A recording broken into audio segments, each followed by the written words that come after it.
안녕하세요. 랜드북팀의 류사호입니다. 오늘 할 컨텐츠는 저희 경기 없는 작업실의 이제 두 번째 작품 소개 시간이 될 텐데요. 작품을 소개해 주실 저희 문주호 소장님과 조성현 대표님 모시고 한번 저희 작품에 대해서 이야기하는 시간 가져보도록 하겠습니다. 네, 안녕하세요. 경기 없는 작업실의 문주호입니다.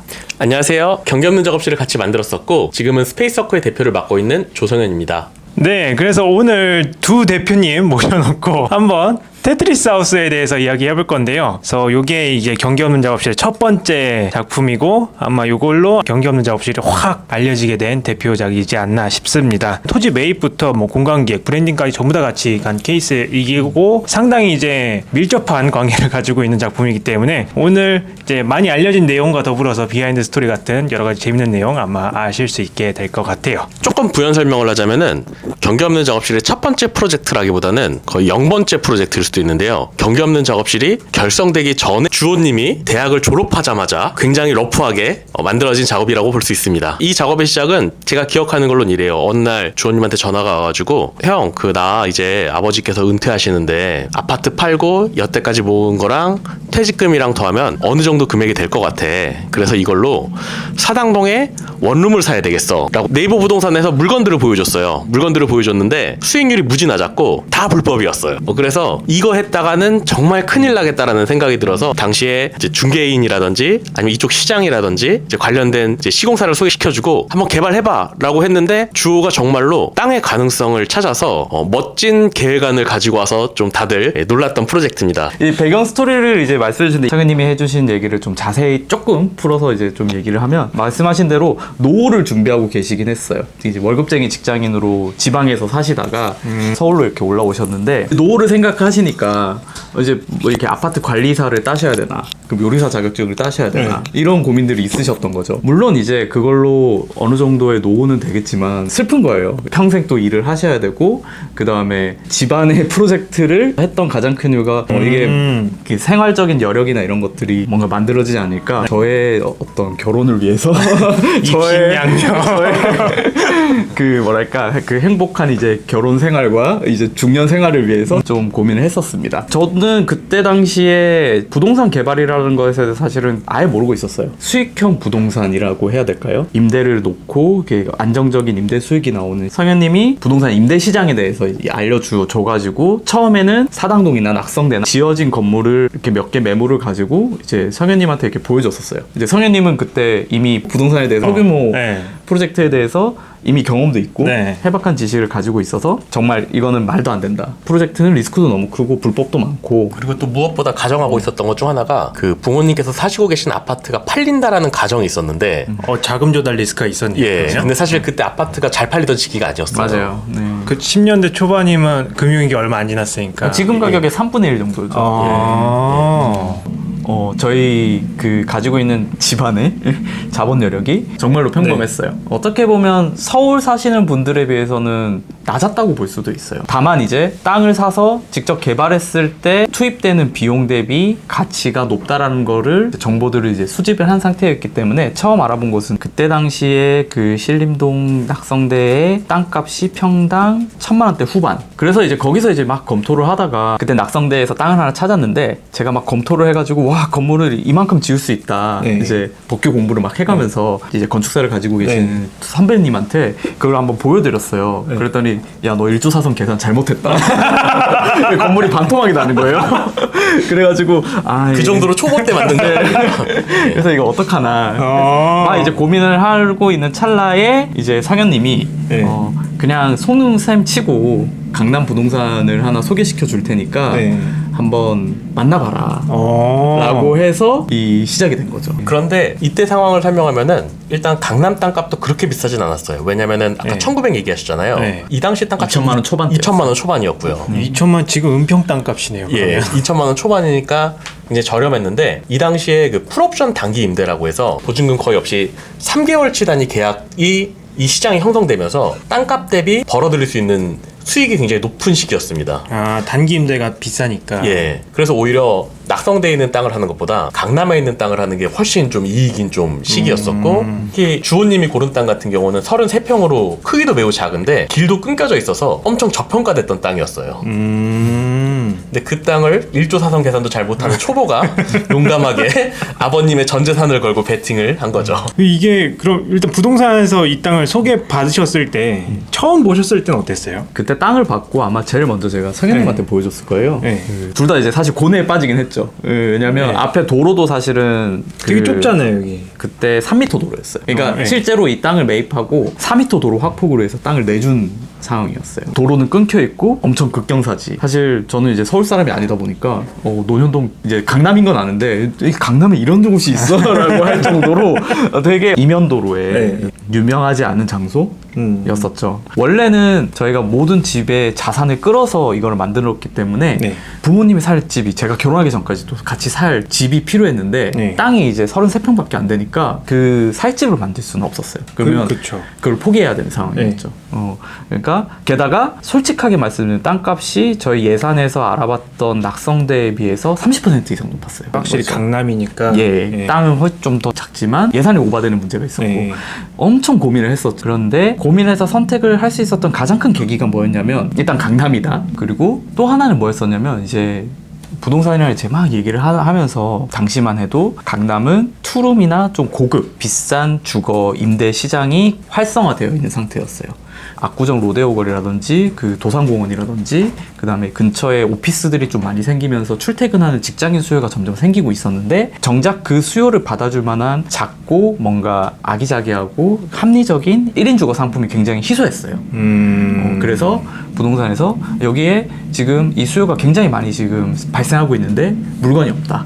1인 주거 상품으로 만들면 분명히 승산이 있을 것 같다라고 얘기를 해주셨고 거기서 착안을 해가지고 에라 모르겠다 하고 어떻게 보면 어떻게든 되겠지. 베팅하는 거죠. 예, 네. 진짜 어떻게든 되겠지. 처음 생각했던 것보다 예산이 결과적으로는 50% 이상이 증가를 했거든요. 네. 예, 어떻게든 되겠지 하고 이제 갔죠. 근데 수익은 너무 많이 증가해서 예, 뭐 아파트 팔지도 않고 그냥 네. 아주 안정적으로 이 집을 운영할 수 있게 됐었죠. 그럼 요 땅 처음 받으셨을 때 처음 계획안이 이건 아니었을 것 같아요. 맞아요. 네. 처음 계획안은 어떻게 짜셨었나요? 이제 저질렀고 네. 어. 땅을 샀고. 땅을 샀고 근데 여전히 땅이 작고 땅이 가진 네. 문제점은 많이 있었고 네. 일단 저질렀는데 이제 어떻게 하냐. 학교에서 건축 디자인 계획만 하고 머릿속으로만 이제 계획을 해왔었지. 네. 실제로 건물이 어떻게 지어지는지에 대한 감이 전혀 없었다 보니까 그래서 사실은 이 프로젝트를 할 수 있었던 것 같아요. 지금 하라고 하면 못했을 것 같아요. 용감하게. 네, 이 땅이 좀 저렴하게 저희가 매입을 할 수 있었던 가장 큰 이유가 가설계를 통해서는 이 땅의 용적률을 다 확보를 못한다가 결론이었어요. 일단은 주차 대수 확보가 굉장히 쉽지 않았고요. 네네. 그 다음에 계단실. 일반적으로 이렇게 돌린 계단으로 배치해서는 그게 풀 수가 없었어요. 네. 근데 저희가 그럼 어떤 해법을 찾았냐면 제가 낙성대 땅을 검토할 때 법규 검토를 한번 실수를 하고 난 다음에 네. 법규 검토에 대해서 굉장히 잘 이제 공부를 하게 됐어요. 그렇죠. 실수가 꼭 사람을 진보시키죠. 그래서 이제 여기 땅은 크로스 체크도 열심히 하면서 네. 이제 법규 검토를 해서 이 땅의 가장 큰 장점은 뭐였었냐면 정남북 방향으로 네, 길쭉하고요. 그 다음에 북쪽에 도로를 면하고 있어요. 네. 그렇다 보니까 이제 정북 방향 1조 사선에서 굉장히 자유로웠습니다. 흔히 시장에서 말하는 그 북도로. 맞습니다. 조건. 네. 당시에 특히 도로 사선도 있었기 때문에 맞아요. 전북 방향이 너무 유리했어요. 네. 남도로는 1조도 받고 도로 사선도 네, 그렇죠. 불리하죠. 그렇죠. 일단은 그 법규선으로 만들어내는 부피를 올려다 보니까 이게 부피가 정말 많이 올라갈 수 있는 거예요. 네. 그러니까 어떻게든 이 부피를 쪼개야겠다. 그 개념으로부터 시작을 한다면 원룸들이 한 층에 3세대 정도가 들어가는데 그 3세대가 똑같은 높이의 출입구를 가지는 걸 한번 무너뜨려 보자. 그래서 일단 어떻게 풀었냐면 주 계단실은 2층부터 시작해요. 1층에서는 어떻게 올라가냐면 직선 계단으로 그 땅을 점유하는 면적을 최소화해서 계단을 올려서 네. 2층에서부터 동글동글하게 이렇게 올라갑니다. 동글동글하게. 네. 그 다음에 여기 보시면 다 집들이 이렇게 막 어긋나 있죠. 네. 집을 가운데를 잘라서 네. 이렇게 옆으로 이렇게 해서 보면 가운데 여기 이제 계단들이 있잖아요. 네. 가운데 계단들이 있고 집이 조금 올라가서 요 집이 들어가고 조금 올라가서 이제 반대쪽 집에 들어가고 이제 이런 식으로 이제 보통 건축에서는 스킵플로어라고 얘기를 하는데 그죠. 이 면적을 찾기 위해서 이것들을 배치를 하면서 네. 계단실이 이제 만들어졌습니다. 그리고 그 실제 건물의 길이는 한 5m 정도 되고 폭은 2.2 단위 세대 하나는 한 5.5평 정도밖에 안 되는 집이었어요. 그러면 그 집을 어떻게 하면 잘 만들 수 있을까라고 생각했을 때 이제 부피를 어떻게든 활용을 해보자라고 생각을 했고, 길이 방향의 특성을 활용해서 여기서 이제 현관을 들어오면 작은 화장실과 주방이 있습니다. 그리고 안쪽에 들어가면 원래 이제 침대가 놓여져 있어야 되는데 네. 다락을 활용을 해서 이제 침대를 여기 유틸리티 위에 침대 공간을 만들고 그 자리를 비워서 거실을 만들었어요. 네, 그렇게 되니까 굉장히 작은 원룸이지만 그 흔히 얘기하는 LDK가 분리되어 있는 네네. 하나의 니은자 모양의 유닛이 만들어졌습니다. 네. 그러면 그걸 이제 거꾸로 만들어서 그 위에 반듯한 네모를 만들려면 이제 기역자 모양이 되겠죠. 그죠. 이 기역자 모양은 어떻게 되냐면 이제 들어오면 똑같이 화장실이랑 주방이 있어요. 네. 그 다음에 반층 내려가면 거실이 있고요. 이제 아. 반층 올라가면 침대가 놓여져 있는. 전 곳이 리빙으로 있어요. 들어오는 줄 알았어요, 지금까지. 네. 그래서 이렇게 되면 얘가 반듯한 네모 하나의 네모가 되면서 얘를 차곡차곡 쌓아 올려서 이제 이 형태의 네. 유닛이 8개 정도 이제 들어가게 되고요. 그게 이쪽 유닛으로 맞습니다. 지금 다 구현된 거죠. 예. 여기 같은 경우에는 그러면 거기 같은 경우에는 그 법규가 만들어내는 그 형태에 따라서 세대들을 다 다른 모양으로 다른 만들었어요. 모양으로. 그러다 보니까 저희가 어떻게 보면 집들이 다 다른 모양이 된 거죠. 그렇죠. 네. 그래서 그거를 살려서 만들었고, 이제 얘네들을 만든 다음에 막 배치를 하다 보니까 계단의 높낮이가 다 달라지는 거죠. 네. 네. 이렇게 건물을 옆에서 뜯어보면은 계단을 반층 올라갈 때마다 집들이 계속 연결돼 있어서 저는 단연코 이 집이 이렇게 작은 원룸을 만든 집 중에서 공용 공간의 비율이 가장 적을 것 같아요. 그쵸. 네, 극단적으로 없습니다. 네. 근데 또 실제로 올라가 보면 계단실이 지루하지가 않아요. 이게 빛도 잘 들어오는데 반층 올라갈 때마다 막 계속 새로운 세대가 나오고 네. 뭐 액자도 걸려 있고 막 여러 가지 장치들을 해놔가지고 그래서 좀 재밌는 집을 만들었습니다. 이 계단실 얘기를 조금 더 하다 보면 건물이 그 하나의 그 세대의 형태가 굉장히 다양하다 보니까 네. 자연스럽게 그 계단실의 층고가 여러 높이가 나왔어요. 집에 들어가는 문 위치도 다 다르고 그러다 보니까 의외로 그 계단실의 공간감이 되게 갤러리처럼 풍성해졌어요. 그래서 공간을 보면서 생각을 했던 게 어떤 지점이 있었냐면, 사실 원룸이라는 곳이 한 방에 들어가면 너무 협소하잖아요. 그쵸. 작죠. 작죠. 네. 그리고 집에 들어가기 전에 이제 계단실에서 경험을 하고 들어가는데, 대부분은 이제 저희가 도어랑 열고 네. 계단실이나 엘리베이터 타고 이렇게 쏙 올라가서 집으로 바로 들어가는 그쵸. 장면이지만 테트리스 하우스는 일단은 엘리베이터가 없어요. 그러면 5층 사는 사람은 갤러리의 길을 네, 갤러리의 길을 지나서 그 뭐랄까 도시를 느끼면서. 도시를 느끼면 예. 33평이라서 아이, 엘리베이터는 그럼요. 그리고 그때는 장애인 엘리베이터를 용적률 검표를 빼주지도 않았어요. 아, 진짜요? 물론 그게 된다고 해서 이 집은 주차대수 확보 때문에 네. 엘리베이터를 넣을 수 있는 상황은 아니었지만, 우리가 계단실을 이렇게 뭔가 의도치 않게 다이나믹한 공간이 나왔으니까 네. 제가 생각했을 때는 이 계단실을 뭔가 재밌게 만들어줘서 사람들이 즐겁게 좀 올라갔으면 좋겠다라고 해서 몇 가지 장치들을 네. 이제 설정을 했어요. 그래서 공간적으로는 밝았으면 좋겠다라고 네. 생각을 해서 폴리카보네트 소재로 전체로 간접체간이 은은하게 들어올 수 있는 요거죠? 네, 폴리카본. 맞아요. 예. 은은하게 들어올 수 있는 재료를 선택을 했고, 내부에 일단 주 색감은 화이트, 네. 그리고 각 집의 재료나 색깔이 드러나도록 모양에 따라서 그대로 이걸 만들었어요. 아. 그 다음에 이제 어떻게 접근을 했냐면, 이게 그 테트리스 하우스를 저희가 처음에 접근할 때 상품의 특성상 이 집은 막연하게 고급스러운 집을 만드는 게 아니다. 그리고 오히려 뭔가 위트 있고 네. 재미나고 특색이 있는 집을 만들자 라고 생각을 했었고요. 집에 대한 브랜딩의 개념을 처음부터 좀 고려를 했었어요. 이 집의 그 인면의 모습입니다. 인면의 모습을 그대로 분해를 하면 각 집의 모양들이 좀 달라서 그게 뭔가 재미난 도형이 되고요. 그 도형을 가지고 이용해서 테트리스 하우스라는 저희 로고를 만들었어요. 그 다음에 그 로고와 유닛들을 바탕으로 이런 그 그래픽 작업들을 네.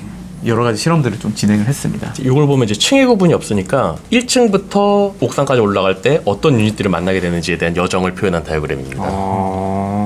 이제 그래픽과 브랜딩을 통해서 여기 계단실을 좀 열심히 꾸며보자 네. 라고 생각을 해서 화이트 톤을 배경으로, 문도 애매하게 고급스럽고 비싼 문 선택 안 했어요. 그냥 무지, 제일 싼 무지, 거. 제일 싼 거. 민자. 민자를 딱 한 다음에 최고에 쓰는 회색 문. 여기에 그 그 시트지로 해서 그래픽을 붙였습니다. 아. 그리고 여기 공간의 분위기를 만들기 위해서 굉장히 여러 그래픽 작업들의 액자와 그 그래픽 이미지들을 여기저기에 전시를 해놨어요. 요 그래픽인데 층의 구분이 없으니까 몇 층이 없잖아요. 네. 그래서 내가 이 계단실에서 어떤 위치가 있는지 빨간색으로 이렇게 마커가 지금 찍혀 있는 겁니다. 아, 오. 가면 방향 감각을 네. 좀 상실할 수가 있어요. 말씀해 주시기 전까진 전혀 몰랐네요, 이거. 네. 그래서 올라가다 보면 계속 이 같은 인면에 빨간색 마커가 네. 올라가는 것들이 네, 보여집니다. 네, 그래서 저희 지금 기획기죠, 소장님? 그렇죠. 네, 기획기까지 들어봤는데 저희 요 다음 편에 조금 더 재밌고 이제 그 다음 어떤 얘기해 주실 거죠? 그 다음은 저희가 네. 건축 디자인을 어떻게 했는가, 그 다음에 실제적으로 그래서 결과가 어땠는가, 네. 이런 것들을 중점으로 좀 네. 더 생생한 이야기를 해드릴 수 있을 것 같습니다. 알겠습니다. 이런 얘기 나온다고 하니까 저희 다음 편도 기대해 주시고 저희 랜드북 채널 좋아요, 댓글, 구독, 알림 설정 꼭 부탁드릴게요. 그럼 저희는 다음 콘텐츠에 만나요. 안녕.